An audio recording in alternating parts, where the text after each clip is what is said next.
আজকে আমার রেসিপি একেবারে সফট স্পঞ্জি একটি মালাই কেকের রেসিপি শেয়ার করব আপনাদের সাথে। এটি খুবই সফট এবং খুবই টেস্টি একটি রেসিপি। আর এই মালাই কেক বানাতে কিন্তু আমি আটা ময়দা কোনো কিছুই ব্যবহার করব না, শুধুমাত্র সুজি দিয়ে এটি তৈরি করে দেখাবো আপনাদের। তো হ্যালো এভরিওয়ান, কেমন আছেন আপনারা সবাই? আশা করছি আপনারা খুব ভালো আছেন, সুস্থ আছেন। আমার চ্যানেলে আপনাদের সবাইকে ওয়েলকাম জানিয়ে শুরু করছি আজকের ভিডিওটি। তো আজকের রেসিপি যদি ভালো লেগে থাকে তাহলে অবশ্যই লাইক ও শেয়ার করে দেবেন। আর আমার চ্যানেলে নতুন এসে থাকলে চ্যানেলটি সাবস্ক্রাইব করে দেবেন।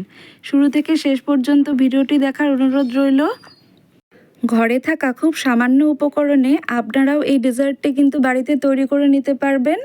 খুব সহজ একটি রেসিপি, আশা করছি আপনাদের ভালো লাগবে। দেখুন, 1 কাপ সুজি নিয়ে নিয়েছি এখানে। আমি কিন্তু এটা একেবারে মিহি দানা সুজিটা নিয়েছি, আপনারা যে কোনো দানা সুজি কিন্তু নিয়ে নিতে পারবেন। সুজিটা কিন্তু আমি এক মিক্সার গ্রাইন্ডারে ঢেলে এটাকে হালকা গুঁড়ো করে নেব। দেখুন, আমি একটু গুঁড়ো করে নিয়েছি। একেবারে খুব একটা গুঁড়ো হয়নি, কিন্তু একটু দানা দানা ভাব রয়েছে। এই রকমভাবে গুঁড়ো করে নিতে হবে সুজিটা। একদম ফাইন পাউডার কিন্তু তৈরি করে নিই, একটু দানা দানা রেখে গুঁড়ো করে নিয়েছি। আর হাফ কাপের মতন আমি এখানে চিনি নিয়ে নিয়েছি, এটাকেও কিন্তু আমি গুঁড়ো করে নেব। চিনিটাকে কিন্তু গুঁড়ো করে নিলে চিনিটা একদম পাউডার ফর্মে চলে আসবে, তাহলে কিন্তু সুজির সাথে মিশে যেতে খুব সুবিধা হবে, তার জন্যই গুঁড়ো করে নেওয়া। তাছাড়া এমনিও চিনি দিয়ে দিলে কোনো ব্যাপার না, তাহলে কিছুক্ষণ রেস্টে রেখে দিতে হবে মিশ্রণটাকে। একটু তাড়াতাড়ি করার জন্য আমি চিনি দিয়ে দিলাম, আর এখানে দিয়ে দিলাম বেকিং সোডা, আর দিয়ে দিলাম বেকিং পাউডার। এখন দিয়ে দিচ্ছি গুঁড়ো দুধ। গুঁড়ো দুধ আমি 2 চামচ মতন দিলাম, আর 1 চামচ দিলাম কাস্টার্ড পাউডার। এখন মিশ্রণটিকে ভালোভাবে মিশিয়ে নিতে হবে। আর দেখুন, আমি এখানে হাফ কাপের মতন দুধ এখানে ইউজ করেছি। আমি কিন্তু হালকা উষ্ণ গরম দুধটা নিয়েছি। এই দুধটা পুরোটা একবারে ঢেলে দেব না, আগে মিশিয়ে নেব, তারপরে যদি লাগে তখন দেওয়া যাবে। দেখুন, আমি হাফ কাপ মতন সাদা তেল এখানে দিয়ে দিলাম, আর রোজ ওয়াটার নিয়েছি একটু ফ্লেভারের জন্য। আমি এক্সট্রা কোনো ফ্লেভার অ্যাড করব না। এখানে আমি রোজ ওয়াটারের 1 ঢাকনা মতন রোজ ওয়াটার এখানে অ্যাড করে ভালোভাবে মিশ্রণটাকে আমি মিশিয়ে নিচ্ছি। আমি একটু ফাস্ট ফরওয়ার্ড করে আপনাদের দেখাচ্ছি মিশ্রণটাকে মেশানোটা। ভালোভাবে তেলটাকে কিন্তু মিশিয়ে এই রকম ভাবে করে নিতে হবে। আর এখন রেস্টে রেখে দেবো, এটা সাইডে থাক। এখন আমি যেটার মধ্যে কেকটা তৈরি করব, সেই কেক টিনের মধ্যে আমি একটু তেল ব্রাশ করে নিচ্ছি। আপনারা বাটার পেপার থাকলে সেটাও দিয়ে নিতে পারেন, কোনো অসুবিধে নেই। তবে আমি তেল ব্রাশ করে সামান্য একটু ময়দা ছিটিয়ে দিলাম, তাহলে কিন্তু খুব সহজেই কেকটাকে বের করে নেওয়া যাবে। একদম লাগার চান্স থাকবে না, বা নিচে পুড়ে যাওয়ার চান্স থাকবে না। এখন মিশ্রণটাকে ভালোভাবে ঢেলে দিলাম এখানে। এই কেক টিনে ঢেলে দিয়ে আমি কিন্তু কড়াইটা আগে থেকে গ্যাস ওভেনে বসিয়ে রেখেছিলাম 10 মিনিট মতো। এখন আমি একটা স্টিলের ঢাকনা দিয়ে এটাকে বসিয়ে দিলাম। আর এই যে দেখুন, এখন আমি মিল্কটা তৈরি করে নেব, মানে মালাই কেকের যে মালাইটা আমি তৈরি করব সেটা এখন আমি তৈরি করে নেব। দুধটাকে একটু ফুটে আসতে দেব, একটু কিছুক্ষণ জাল করে নিতে হবে। এদিকে দুধটা ফুটতে থাক, এইদিকে দেখুন মালাই যে কেকটা আমি এখানে ওভেনে বসিয়েছিলাম, প্রায় আধ ঘন্টা মতো বসিয়ে রেখেছিলাম, এটাও কিন্তু প্রায় রেডি হয়ে গেছে। একদিকে আমি মালাইটা তৈরি করছি, আর একদিকে দেখুন আর এক ওভেনে কেকটাও তৈরি হয়ে গেছে। আর এখানে আমি ড্রাই ফ্রুটস নিয়েছি কিছু। এই ড্রাই ফ্রুটসগুলো কিন্তু আমি ভালোভাবে ছোট ছোট করে কুচি করে নিয়েছি। এগুলো কিন্তু আমি দুধের মধ্যে অ্যাড করব। মালাই কেকের মালাইটা বানানোর জন্য কিন্তু এগুলো দিলে কিন্তু খুবই টেস্ট হয় খেতে, তাই জন্য কিন্তু দুধের মধ্যে আমি একটু ড্রাই ফ্রুটস কুচি করে আর একটু জাফরান দিয়ে দিলাম। এটাকে ভালোভাবে জাল করে নিতে হবে, সর পড়তে দেওয়া যাবে না, একটু নেড়ে চেড়ে ভালোভাবে জাল করে নিতে হবে। এটা প্রায় রেডি হয়ে গেছে।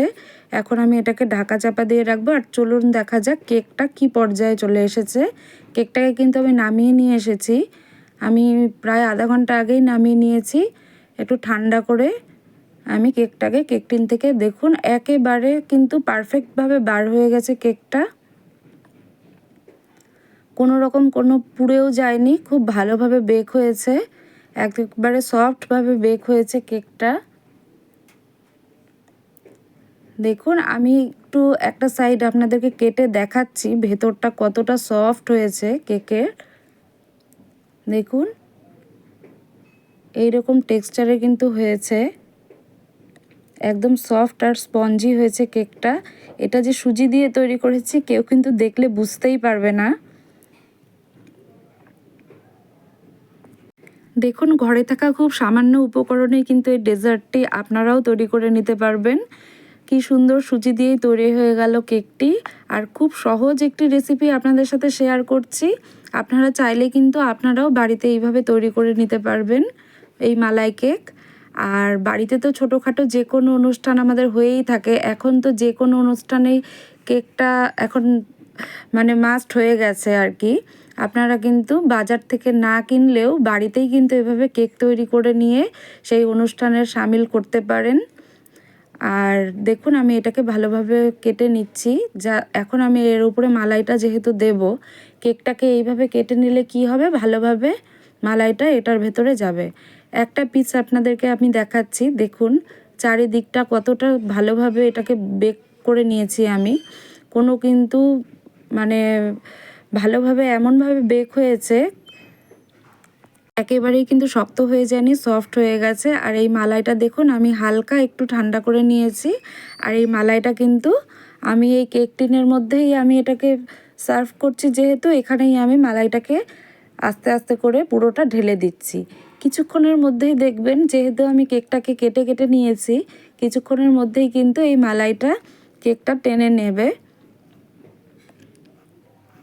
আর আমি উপর দিয়ে কিছুটা ড্রাই ফ্রুটস ছড়িয়ে দিচ্ছি দেখতে সুন্দর লাগবার জন্য। এটা পুরোপুরি অপশনাল, আপনারা দিতেও পারেন নাও দিতে পারেন। আমি একটু কাঠবাদাম আর পেস্তা কুচি ছড়িয়ে দিলাম, আর আমার বাড়ির গাছের একটু ফুল দিয়ে আমি এটাকে ভালোভাবে সাজিয়ে নিচ্ছি। আমি এখানে গোলাপ ব্যবহার করেছি সাজানোর জন্য। দেখুন কতটা সুন্দর লাগছে দেখতে।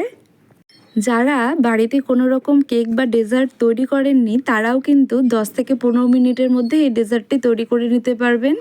এই মালাই কেক একবার মুখে দেওয়ার সাথে সাথেই তুলোর মতন মিলিয়ে যাবে। একবার এই মালাই কেকের রেসিপি বাড়িতে বানিয়ে দেখুন, ছোট থেকে বড় বাড়ির সকলেরই খুব পছন্দ হবে। আমি একটা পিস আপনাদেরকে উঠিয়ে দেখাচ্ছি, আমি এটাকে কেটেও দেখাবো। দেখুন কতটা সুন্দর হয়েছে। আর সবচেয়ে বড় ব্যাপার হলো এটি বানাতে মাত্র 10 থেকে 15 মিনিট লাগবে। আমি একটু উপর থেকে মালাইও দিয়ে দিচ্ছি কেকটার ওপরে। একদম পারফেক্টভাবে তৈরি হয়ে গেছে। আমি একটি কাঁটা চামচের সাহায্যে আপনাদের কেটে দেখিয়ে দিচ্ছি এটা কতটা নরম এবং সফট হয়েছে। দেখুন একেবারে নরম এবং সফট হয়েছে। খুব সহজেই কিন্তু এটা তৈরি করে নেওয়া যায় বাড়িতে, আর খুব একটা সময়েরও প্রয়োজন হয় না। এখানে আটা ময়দা কিছুরই প্রয়োজন নেই, শুধুমাত্র সুজি দিয়েই কিন্তু এটা তৈরি করে নিতে পারবেন আপনারাও। তাহলে আজকের মতো